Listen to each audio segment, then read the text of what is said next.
Recording by Bhojpuri film studio Lalmaniya. DJ Om Shankar, DJ Om Shankar, DJ Om Shankar, DJ Om Shankar. Parsa Harbhinda,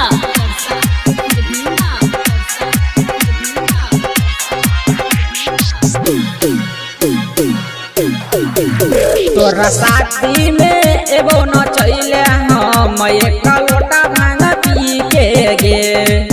तोरा शादी में एगो न चले हम एक लोटा भांग पी के गे। हम झुमा देबो तोरा गाँव के, हम झुमा देबो तोरा गाँव के।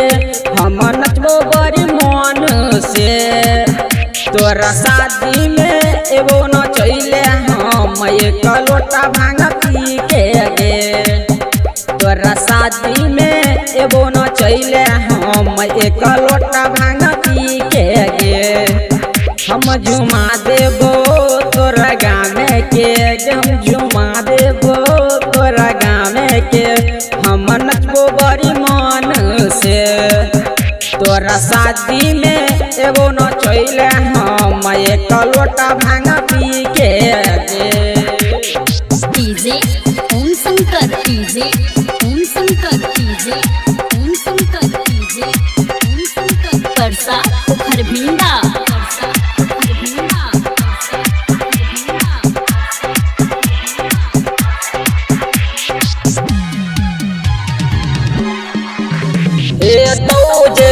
सिनुर दान छौरी मरबाने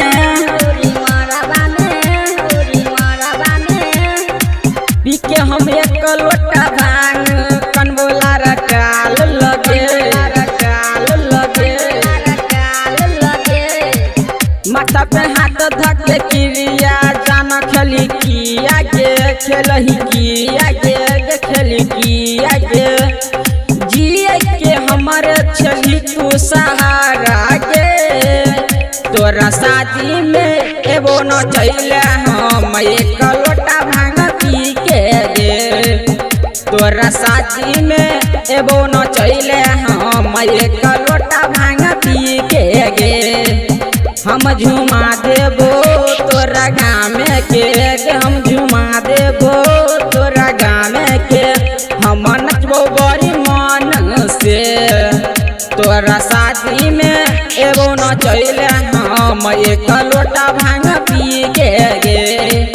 तोरा शादी में एगो DJ Om Shankar, DJ Om Shankar, DJ Om Shankar, DJ Om Shankar. Parsa हरभिंडा,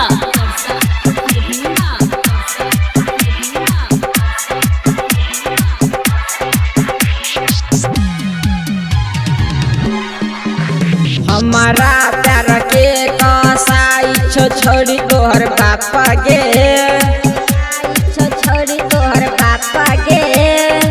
पीके हम एक लोटा भांग कनबोला रटाल में गेला, कनबोला रटाल में गेला।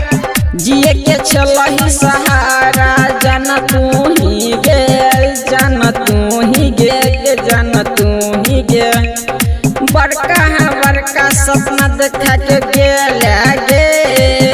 तोरा शादी में एगो न चले हम एक लोटा भांग पी के गे। तोरा शादी में एगो न चले हम एक लोटा भांग पी के गे। हम झुमा देबो तोरा गाँव के, हम झुमा देबो तोरा गाँव के। हमर नाम सुनील कुमार गे। तोरा शादी में एगो न चले हम एक लोटा भांग पी के गे। ये जान तोरा बिना नहीं जीवा बुझली ही।